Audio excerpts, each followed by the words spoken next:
เบิ้งทางล่างก็คืออัดแน่นเลยเนาะคนพ่อแม่พี่น้องมื้อนี้แม่น้องดีก็คือสิได้เดินทางไปไปขอเมียให้นาบ่าวนะพ่อแม่พี่น้องไปขอแล้วก็ไปเต้งเลยเดี๋ยวเฮามาเบิ่งภาพบรรยากาศแล้วก็มื้อนี้เฮาสิฮอดบ่หรือบ่เนาะแต่ว่าตอนนี้แม่นเฮาก็ยังไปบ่ได้ซึ่งแบบว่าเขาเจ้าหันมีรถกันหางลุ้มหั่นนะเขาเจ้ามาก็เลยเขาเจ้ายังบ่ให้ไปเนาะโอเคทุกคนเดี๋ยวมาติดตามรับชมภาพบรรยากาศเข้าสู่บ้านยางเกาะเมืองยางเกาะลืมเมืองจำพรเนาะบ่ว่ามื้อนี้เฮาสิฮอดบ่เนาะจากนี้ก็หาเนาะตาบักดน 2-3 ท่อนแล้วอันนี้ก็คือสุดท้ายถ้าเกือบครึ่งชั่วโมงแล้ว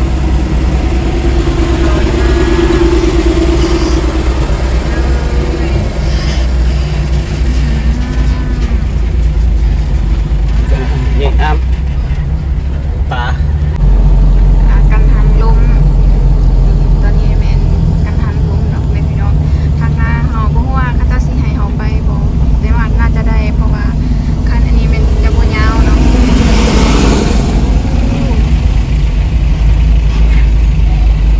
ยังมีต่ออีกแล้วก็จะได้ให้ต่อคิวแห่งฮอน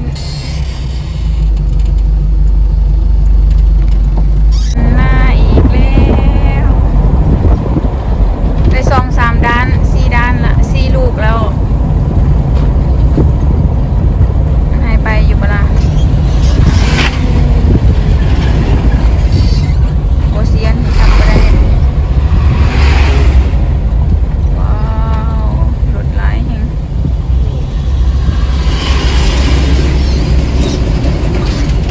สิฮอดอยู่บ่นะ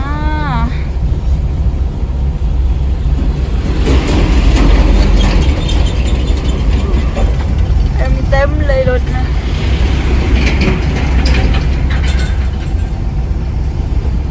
มาเรื่อยๆอีกแล้ว5 ต้น 6 ต้นแล้วเนี่ยคือหางของมันโอ้ยพี่น้องแล้วก็หางของมันโอ้ยพี่น้องว้าเบิ่งความยาว70 เมตร70 เมตรหางทั้ง2หางเลยหรือว่า3หางบ่โอ้โหยาวๆกันเลยยาวๆกันเลยเมื่อกี้นี่แม่นเฮาเป็นคนทาเนาะอันนี้แม่นเขาเจ้าทาให้ปล่อยเฮาไป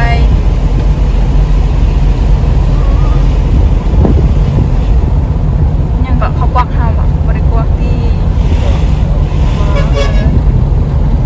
เขาจะว่าวิดรถเฮาได้ให้เขาเจ้าอีกไปอันนี้ก็คือวิวภาพบรรยากาศเนาะลงจากเมืองน้องไปหาบันดุงเซโปนเนาะงาม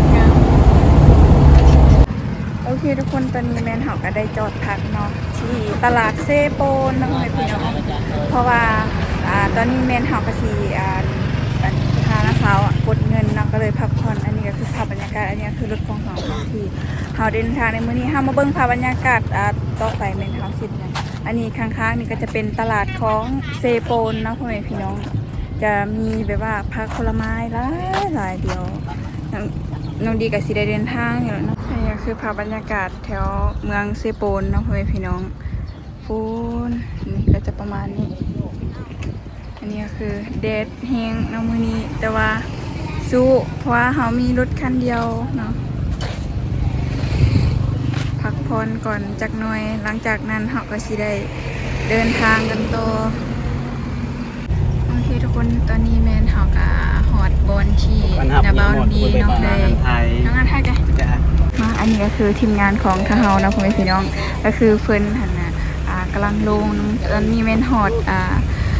พื้นที่แล้วเนาะฮอดบอนที่เฮาสิพักแล้วเพราะว่านาบาวน้องดีก็คือเฮ็ดเวียกอยู่นี่เนาะก็คือตอนนี้แม่นเฮาก็อยู่พารานนะพ่อแม่พี่น้อง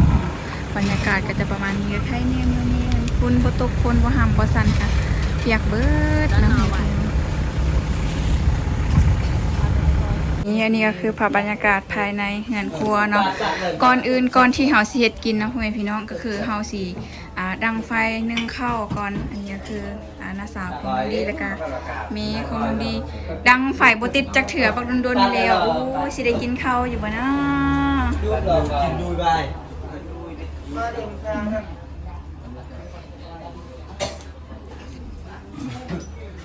โอ้โหสิได้กินข้าวอยู่บ่นะ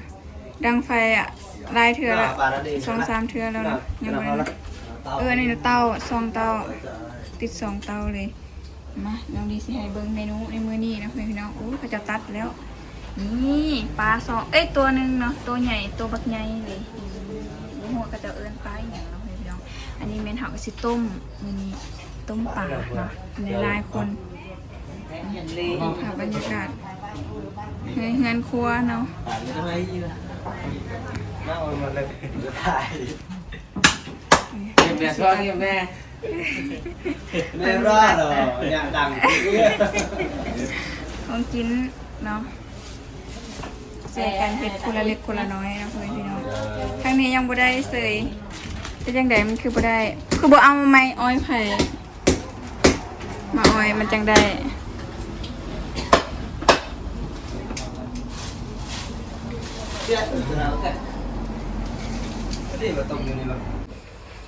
ว้าตอนนี้แม่นเขาของเฮาเนาะก็สุกเสร็จเป็นที่เรียบร้อยแล้วกลัวสิว่าอันดังไฟได้นะเป็นง่ายๆอันนี้ก็คือเมนู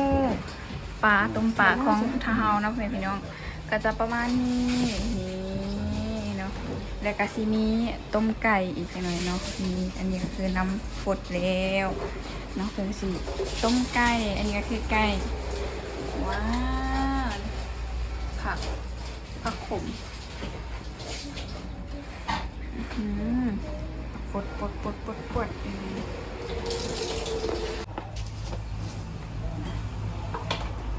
ี่น้องตอนนี้แม่น้องดีนะคะสิต้มไก่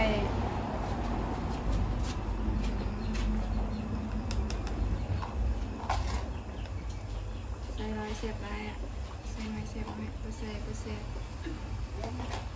อันนี้ก็คือน้องดีใช้ขนมตื่ม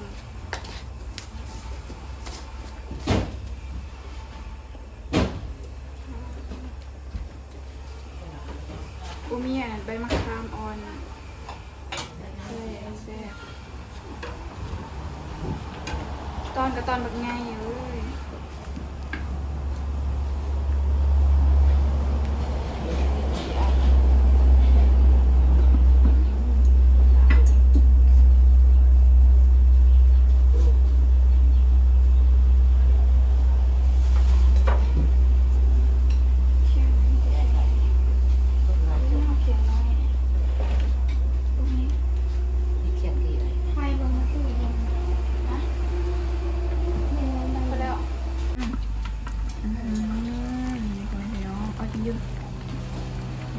ยู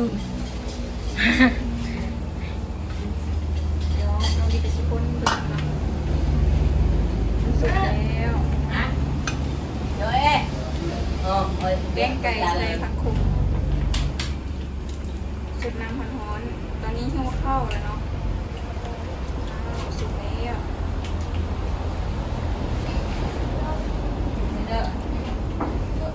ตักเลยดีได้เลยที่ไหน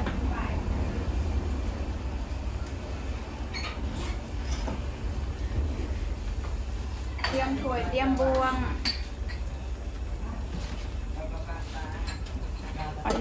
เอาดิแกบัตรอะไรจุ๊ยบัตรอะไรยังจุ๊มันให้บริกิตอะไรวะอะไรเถอะบัตรขึ้นบัตรเลิก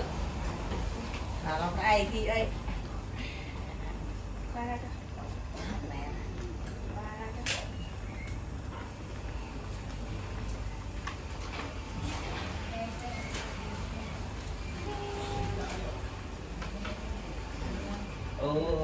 cậu tớ là cậu bởi mà check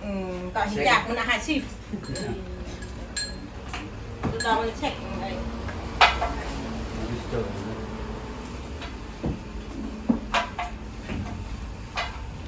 anh em màu nằm bạn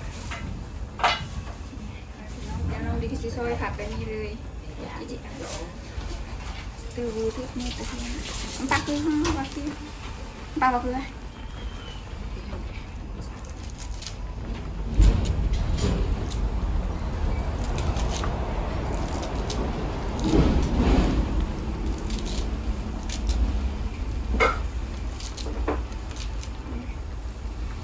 เสียดยังกระยาเนาะ อยากกินจ้าเนี่ยกีฬาเรื่องสีฟ้า เขาต้องกินให้อิ่ม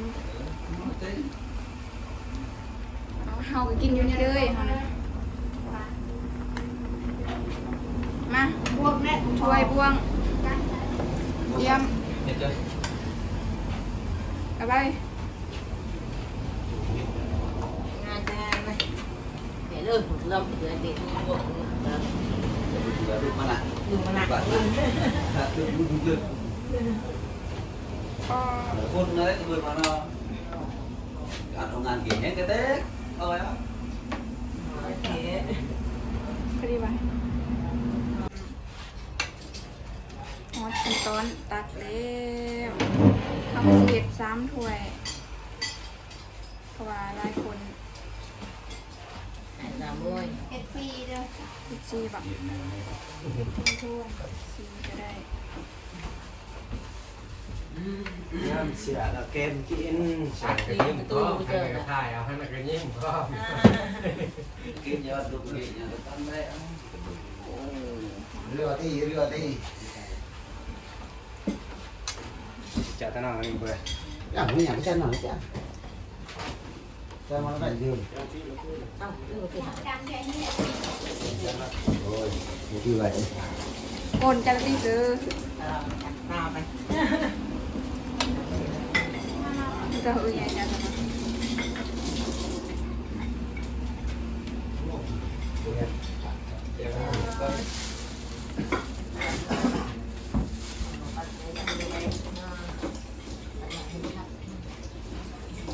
chả được tên và kỹ người ta nhốt được rồi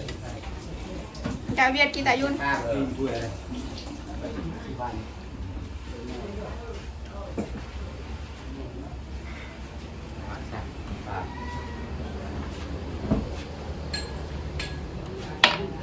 ว่ากันตัก ทำไมแต่งงานแต่แบบบ้านตาย ไปแล้วจะกินไหน เกิดบ้านเรื่อยผมไม่พี่น้องตอนนี้แมนเฮาก็เริ่มกินข้าวแล้วนะพี่น้อง อันนี้ก็คือบรรยากาศที่เฮาได้กินข้าวนี่2 ตัวแสบมีแต่คนที่ดื้อเนาะนี่เมนูของเฮาก็คือต้มไก่แล้วก็ต้มป่าเนาะในมื้อนี้แสบนะมาเริ่มกินข้าวน้ำกันนี่ตอนนี้แม่นเฮาก็ยังบ่ได้หอดเฮือนเจ้าสาวเทื่อเนาะแต่ว่าหิ้วข้าวก่อนเลยก็เลยแวะนี่ก่อนเนาะมื้ออื่นเพิ่นแหละจังหอดคุณ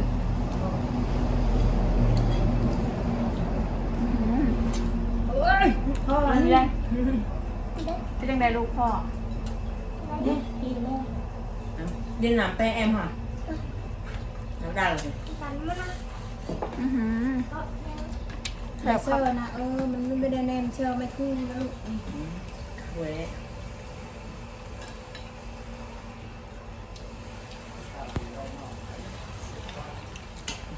ทีนั้นจะดันไม่ได้ ฮะ เนี่ยตัวนั้นที่ก็ดันให้จะอันละบ้าน โอเคทุกคนเดี๋ยวน้องดีกับซิคอโตกินข้าวก่อนนะเพื่อนพี่น้องนี่สำหรับบูยิมหิวข้าวตอนนี้นะ